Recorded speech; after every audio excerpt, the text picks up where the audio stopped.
What's up everybody, Brett here, bringing you back into another 2v2 here in Total War Warhammer 2's multiplayer. Today I'm going to be playing as the Wood Elves. My ally is going to be the Skavens, and we're going to be up against the Wood Elves as well as the High Elves. So their alliance makes sense, ours does not, but that is okay. So this is going to be the last game that I cast before the DLC drops. I want to make you guys aware of that. I'm definitely going to be bringing you all some excellent Vampire Coast content, campaign as well as multiplayer, so look forward to that if you are enjoying my channel. In this battle here, I was thinking of doing something a little different. Normally I do very long intros. I like to break down unit choices, why I took what, where my gold went, as well as my allies, and do a bit of critiquing. I think today I'm just going to kind of let the battle play out in just a second and, speak about relevant things as I see them. And if you guys have been watching all of my videos or some of my videos, let me know kind of which format you prefer, and that'll help kind of guide me in the future as I do more of these casts. So right off the bat, you'll notice that we have the artillery advantage. My ally here brought 3 Plague Claw catapults, and they're going to be doing a bit of a number on the Wood Elf player, who no doubt wants to sit back. I have my 5 Glade Guards in the front here, a Waystalker off to the side in the woods using a Prey of Anathrama to do some pretty decent damage to the kind of blocked up Lothern Sea Guard that the High Elf player brought.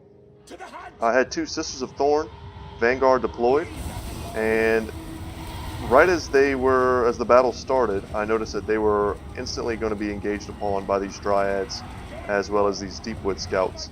So using their Shield of Thorns to give them missile resistance as well as weapon strength, I charged them in to disrupt them and then sought to pull them out.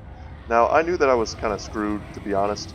I knew the Wood Elf player would just turn and just destroy them.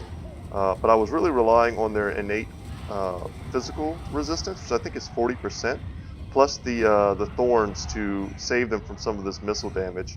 And they're going to make it out alive. And my only saving grace was that meanwhile, I'm getting shots with my Glade Guard onto their army. I've greatly disrupted their formation, and my Skaven ally is taking advantage of this to drop a lot of Plague Claw catapult shots onto their kind of bunched up units here. Now he's also, I think he's got his entire front line hot grouped, so he shifts them over here to face the High Elf player, and I've been forced to move my Waystalker out of these woods once I noticed these 2 Silver Hounds with shields as well as their nobles counterparts stripped down completely. Very cheap. You just put them on a horse and they are excellent anti-large mobile fighters. So I'm going to be looking to pull him back to save him. I'm taking some of my spearmen off the front line and going to be trying to screen them out from getting into our back line. Our Skaven ally has a bit of defensive geometry going on here with clan rats and some storm vermin with halberds here in the back. He also has storm vermin with sword and shield, which he is bringing to the front line. So I'm just going to try and supplement him. In a second here, you'll see I shift my formation as well to match his. But getting some treemen here and some Eternal Guard just to mix in with his cheaper clan rats is going to kind of give his front line a backbone against the vastly superior Sword Masters of Hoeth who are going to be mixed in here with these spearmen. But this is a very dangerous goon squad, and I've been forced to send out a very small front line here against all of these Dryads, and bringing back my Glade Guard and managing to save my sisters and kind of tucking them in here. They're going to be applying poison to this goon squad and slowing them down, making them a little bit less effective, making it more possible for my spearmen to screen them. And you'll see here I'm very focused on trying to do that, and I brought my Waystalker inside of my allies' defensive formation to try and save them.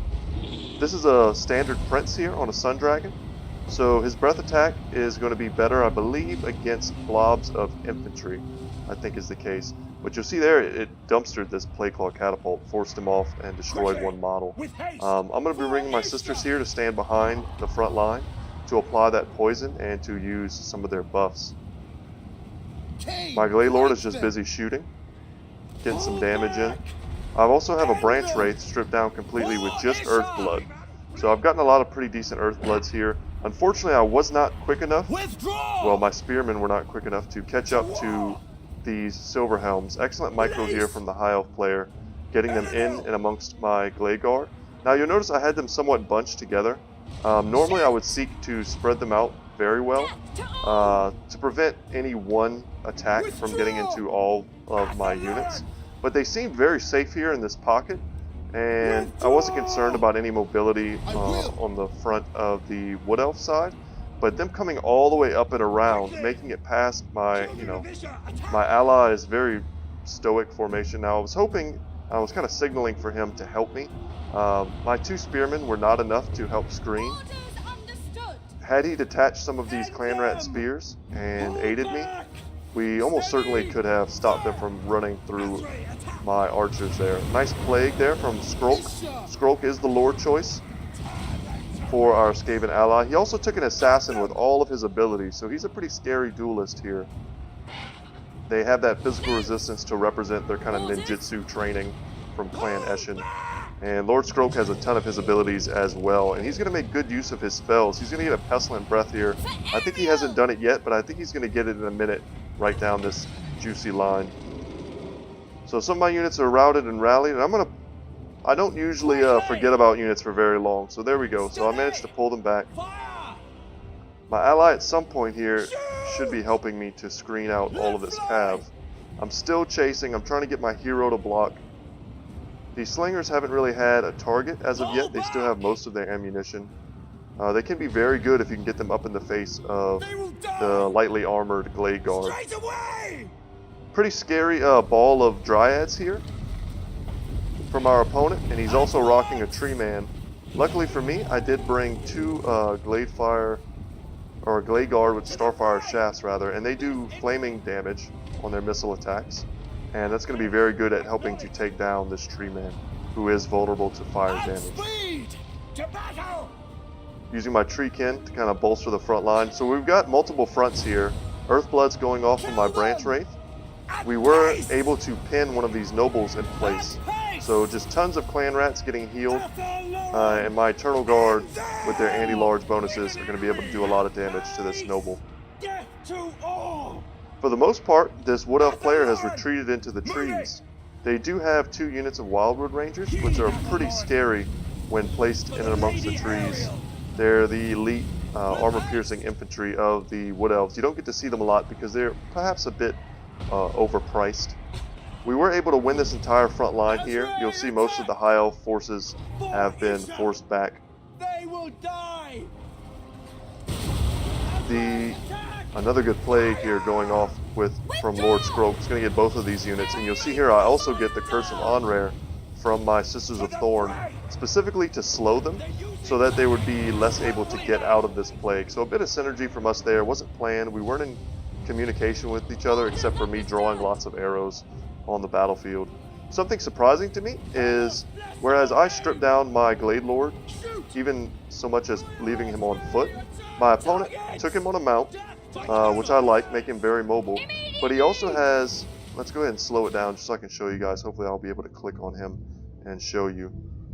Oh Lord, of course I can't. And then he goes invisible. So I can't click on it, but it's a unique item to the Glade Lord. It's like a banner effect that causes fear, as well as giving leadership and charge bonus, I believe. So I can show you on here the Banner of the Hunter King. So that's a pretty cool little item when mixed with Call of the Woods, as well as Guardians of the Wildwood. 12 bonus versus large, and I think they get that from fighting inside the trees. So we'll see here the Tree Men are getting taken down by all of our focus fire, being held up by all of our anti-large plus the Treekin acting as roadblocks. Treekin are very good at dealing with the Dryads, and I understand why our opponent took Dryads, seeing Skaven.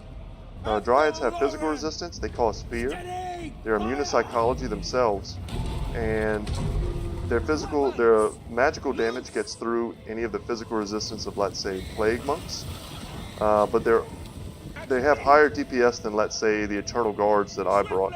So they can really do a great job. I want to say they're 550 gold, so they're very cost effective at dealing with Skaven infantry. But we did bring a substantial front line of our own. Perhaps they were expecting the Skaven to provide the bulk of our forces while I, maybe cheese them out with just tons of ranged units. But that's not really how I like to play. So I like to have balanced armies. And I think I showcased that here. And we're just going to help kind of scoot them off the battlefield to further tip the balance of power in our favor. The Storm Vermin, Sword and Shield, have overchased the Swordmasters a bit. I do agree that you want to get these guys off the battlefield if you can, and so did these other Storm Vermin. So two very expensive infantry units here for my ally rather, are going to get isolated. And despite being so isolated and up against a dragon, their leadership is fine, and they're going to take out these Silver Helms no problem. The Wood Elf player, turtling in the woods, not a bad strategy. It's going to give them a bit of missile resistance from the missile troops that we do have left. And they're going to get some bonuses for fighting in the wood. Also, just a general bonus from fighting so near their own Glade Lord. Now, what they should have done was take all their remaining units and swoop them back around here to join up High Elf and Wood Elf together. A dragon and amongst a full health dragon, well, actually, they're about half health. But they have a high health noble. You add all of this leadership core and some of those units and you stack them all together, and you've got a pretty scary group of units here that we don't really want to get into. Certainly once you consider these two Wildwood Rangers, which are about at half HP. They're stronger than anything we have left on the field in melee. Skaven player does have a lot of high health clan rats and one Storm Vermin with halberds, and that's because honestly he didn't help me to screen out those Silver Helms. They would be a lot more damaged had he been kind of partaking in that fight. But you'll see here it was just a matter of time. We were squaring off and we were looking to push them into the woods. Honestly, it seemed like they routed a bit quick. Yeah, I mean, the High Elf player still had his Lord. He still had a Noble. And the Wood Elf player still had his Lord in excellent shape. So it seemed to me they could have kept fighting for another minute or so. But let's go ahead and check out the breakdown here. So decent kills on my Lord and Waystalker. And yeah, the Sisters of the Thorn being sacrificed somewhat early was rough, but I like to think I made the most of them. I kept them alive to use their bound spells. So throwing them away is really not an option. Even six, even having, well, not six, but even having almost no unit models left, their casts are just as effective. So I wanted to keep them behind my front lines and safe so that I could continue using the Shield of Thorns and the Curse of Onrare on each of these units. They are getting nerfed in the upcoming patch.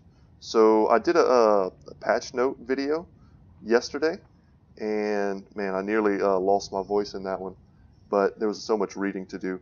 But the Sisters of Thorn are getting nerfed. They're losing 10% physical resistance, which I don't think they needed, because they've already been nerfed by 20%. And they're also getting a price increase of 100. And that might be justifiable. I took them because I was super surprised that they were actually cheaper, I think, than the Wildwood Riders with shields.